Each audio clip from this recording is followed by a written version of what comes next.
Hey guys, Nathan Smith here with So Easy Kick and Do It, and today I will be showing you how to install a Firestone Airspring Ride Right Kit that I have purchased from Summit Racing Equipment.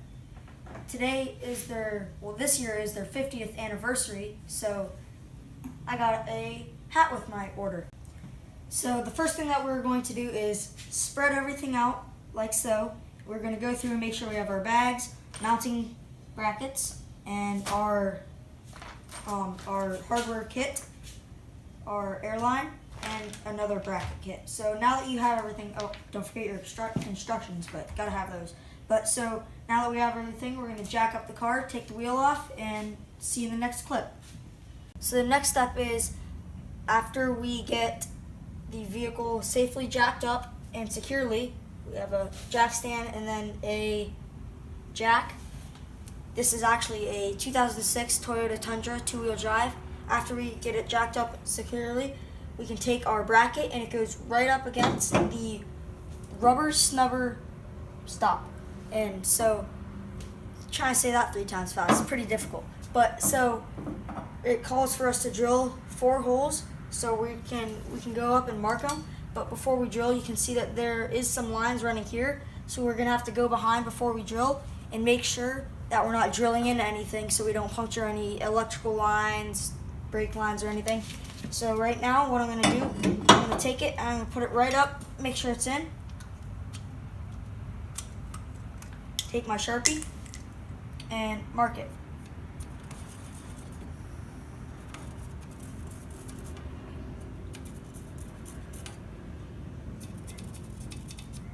So now that I have my 4 holes marked, you can see 1, 2, 3, 4. We are going to go ahead and set this to the side and drill them out. Now that we have the upper bracket on and it is very secure, don't wiggle it too much, the car will fall off the jack stands, but will be a rough idea of what it will look like when it is finished. So we're going to go ahead and take this out, set that aside, and now this bracket, it has you could call it a spacer or a lock. It locks in to this U-bolt right there, and it stays up against it when it is sitting here. So you put it there and you pull it back so it doesn't slide back from vibrations. So now we're going to take this and set it like this, and it is going to go into this right hole. It's going to go on the same side with this bracket, and so that sits on top. We take this, which has Loctite, make sure that this is aligned on the top, and so take it, go through the same hole, and screw it into the bottom of your airbag. And then once you get that screwed in and all snugged up, it will go back on, and adjust it before you fully tighten it down so that your airbag isn't like that when it's fully tight. So you want to have it so it's positioned correctly. So in the next clip, you'll see this as it's fully tightened down. Now this is just going to go underneath of it, and these carriage bolts just are going to slide down through here and then go in. See you in the next clip. Okay, so the next step was to tighten up these with basically it's kind of like a makeshift U-bolt, but yeah, so you get the point. But up here, we tighten those 2 down. Just put 2 bolts on, tighten those down, make sure they're nice and snug. And then down here, did the same for the one here and then the one on the back side. And then once you do that, we are going to take this piece, is where our airline is going to go into, and then this where it's going to go into the airbag. So we're going to take it, and you got to be very careful because it is brass. Once you get it in, it's a 1/2 inch.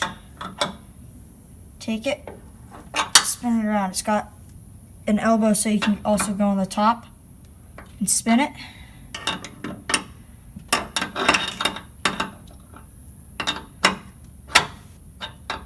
Got to spin it around, snug it up as much as you can, and then I am going to take this piece and I'm going to try and get it positioned over to there so I can take my airline and run it up, because it goes back to the license plate light. I'm going to run it up through this little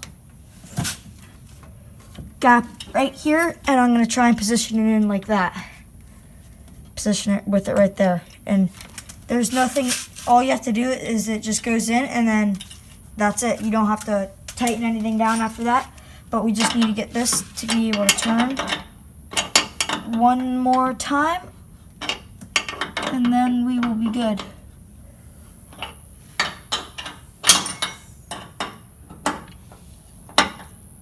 I'll fast forward to when I get it snugged around.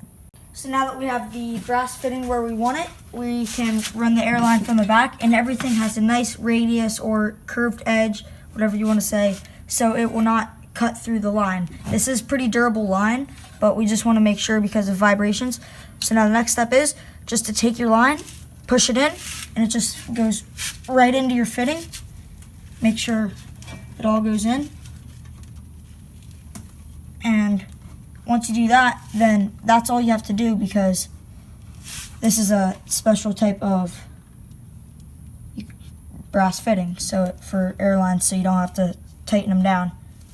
And there we got it in, and there we go. So now this is going to actually run all the way back. We're going to secure it up to the frame, and it is going to run all the way back to the license plate. And it's going to come out up at your lights. You can't really see it, it's kind of dark, but it will come out right here in this general facility with your Schrader valve on the end. So next clip, we will be fastening the airline up. Okay, so our next step is to take our airline, and we are going to run it up through the frame rail. And once we get it up there, we're going to run it all the way through behind this, the shock mount. We're going to run it behind there, over into here, and all the way to the back, and it'll come out the license plate light. So there's our next step, and I'll see you right in a second when I get it put up. So now that we have our airline ran, we just ran it through all the little frames and zip tied it up in a couple different spots. We zip tied it once up here with this wiring harness, and then once back through this little hole right there. And now that we ran it, we're just going to zip tie it to this wiring harness right here. Just don't go too tight, you don't want to make anything. And go ahead and clip it. Alright, and then I ran it out back through the license plate. Right back there, just right, you can see the license plate. Ran it right down through and pulled all the slack out so we can cut it to size when we're done. So the next step after you have completed your other side is to add your Schrader valves in to your lines. So what I did is I'm going to add a little bit of custom to it. I bored this out where the license plate goes, so I can put a flat washer on it. I can go behind it and bring it through, and then put another washer on it, and then put my license plate on top. Screw this on. And once I get that screwed on, I will be able to have easy access to fill them up from the outside, so I don't have to always have to figure out a different way, like take the license plate off and so on. So thanks for watching. Don't forget to like and subscribe. Bye.